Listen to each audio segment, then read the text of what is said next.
Hello, my name is Richard Haight, and I'm going to address another question about spirituality today. This one is specifically referring to a Zen quote.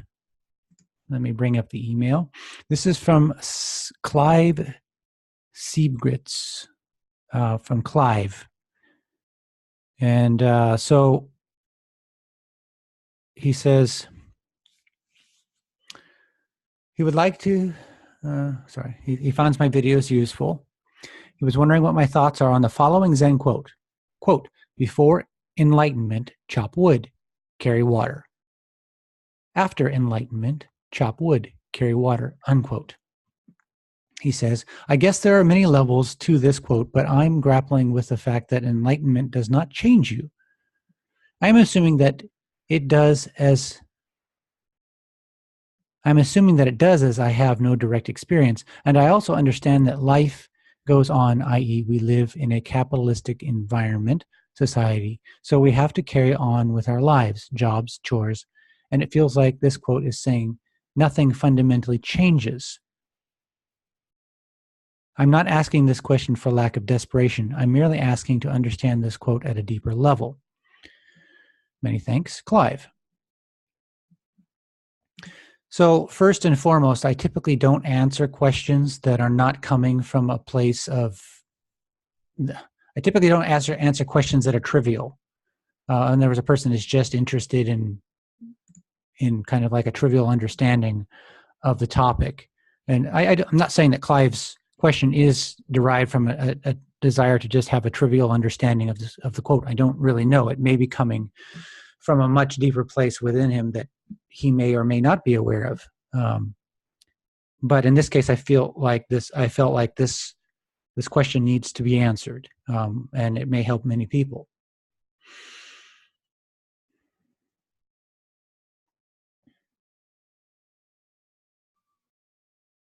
Spiritual awakening will not change the need to feed the body.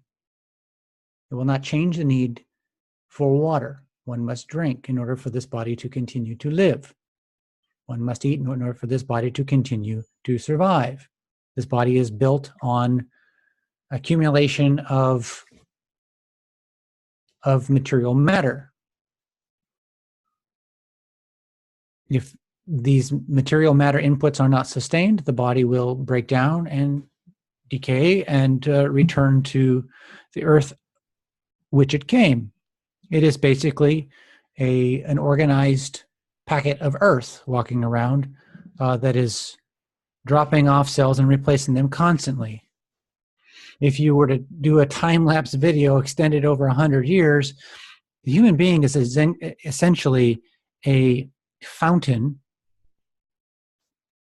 of molecules, a fountain of atoms that enter in through breathing, through the mouth, via eating and drinking, and that wear off, that fall off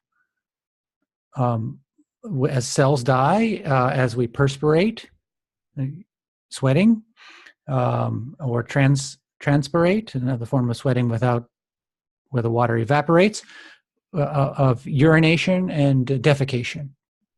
So basically, it's kind of like a fountain that's just flowing. It's a river.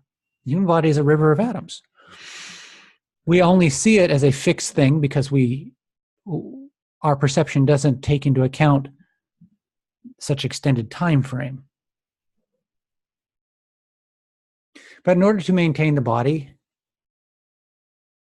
one chops wood, one carries water.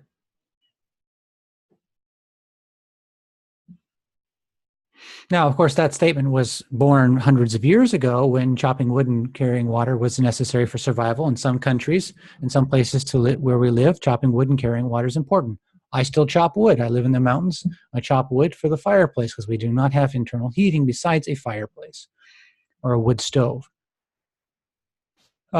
We do have water. We have electric water heater and all that, so I don't have to carry water very much except for the goats. So I do chop wood and carry water. Carry water for the goats. Before awakening, one would have to do the same thing, and after awakening, one would have to do the same thing. It's not necessarily the physical actions that change. What changes is, although they may change, those certain fundamentals, the basic fundamentals of needing to eat, needing to survive, do not change. What changes is possibly relationships, possibly our job. Our daily life pattern will certainly change in great ways, become much more efficient with that extra space dedicated towards awakening. Most fundamentally, attitude.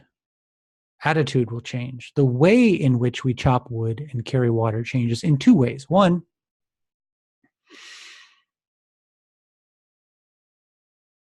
before awakening, we may not like chopping wood. We may not like carrying water. There may be some negativity associated with that activity. After awakening, that negativity disperses. Fundamentally, attitude towards everything is changed. It's the how that changes. Not only that, the actual body itself integrates more. So the way in which the wood is chopped, we may still use an axe, but the efficiency of the body's movement will be much more. Chopping will be much more efficient, much more harmonious. There will be kind of a meditation in itself. Movement itself will become much more harmonious. The mind itself will silence to a great extent. So before, what's the quote here? Let me bring it up. Before enlightenment, let's see, I seem to have lost it. Pardon me.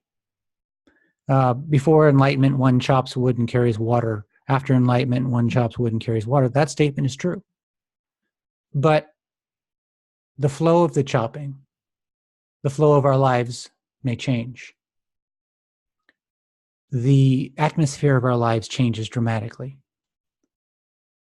Many of the structures of our lives will change. Our lives will tend to greatly simplify, and priorities will change from wants to needs. Attitude will fundamentally change. The further along the awakening path we are, the less inclined or less habitual will be negativity towards things. And I'm not saying that you will be positive. There would simply be no thought about stuff. It would just simply be one is going about daily life. And there's not a lot of thought about, in a positive way, there's not a lot of mental noise. You know, I can do this or I can't do that. That sort of thing. It's simply just doing. And that leaves much more spaciousness, an atmosphere of clarity. Inspiration can arise therein. Insight can arise therein. Whence it comes, one cannot say. I describe that as the most fundamental, or isness, or the nexus point. Those are just words that sort of point towards something which we're working to unveil.